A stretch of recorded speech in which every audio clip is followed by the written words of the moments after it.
Okay, let's just dive right in. We really need to talk because the ground is shifting right underneath our feet. The ability to think for yourself, it's not some philosophical luxury anymore. It's become a core economic survival skill. And by the end of this, I promise you, you'll have the tools to fight back.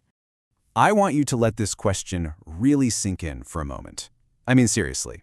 If your phone can finish your sentences, and your boss could, in theory, replace your entire department with an algorithm, what is the unique value that you bring to the table?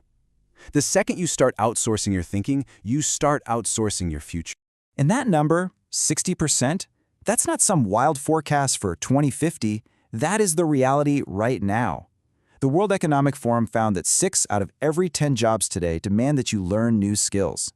The takeaway here is pretty simple. If you're sitting around waiting for someone to hand you a training manual, well, the job will probably be gone before the ink is even dry. So, what's stopping us? What's really holding us back? It's not just this external threat of technology. A lot of the time, the biggest enemies are, well, they're internal. We're about to expose 4 habits that are quietly, sneakily, killing our ability to think for ourselves. All right, first up, the credential comfort zone. This is that belief that a certificate is way more important than actual competence. Second, we've got algorithmic echo chambers, where your social feeds just keep showing you what you already believe, not necessarily what's true.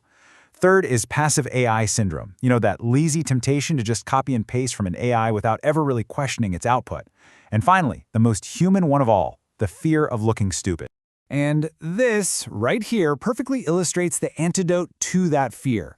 The biggest obstacle for any self-learner is that terror of public imperfection.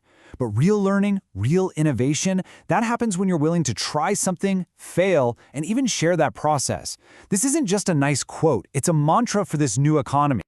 Okay, so we've identified the problem, and we've called out the enemies within. Now for the solution.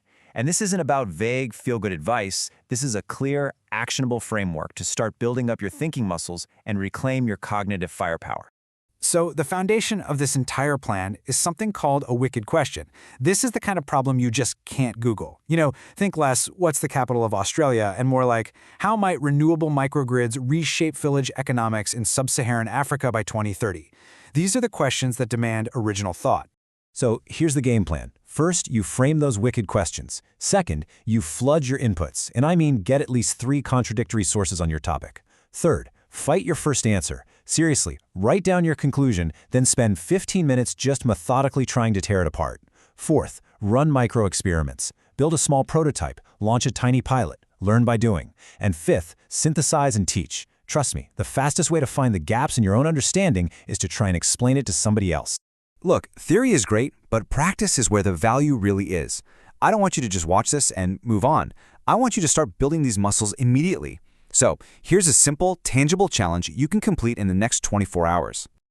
The steps are super straightforward. First, just draft 1 wicked question that's relevant to your field or even just your passions. Second, go find 3 sources that hold opposing views on it. And third, write and publish a short 300-word reflection. Put it on LinkedIn, a blog, anywhere. The act of creation is what matters. This is how you move from being a passive consumer to an active thinker. And really, that's what this all comes down to. In this new economy, the currency isn't information. I mean, we are drowning in information. The currency is original thought. It's curiosity. It's the courage to ask the hard questions. Because the real risk isn't being wrong.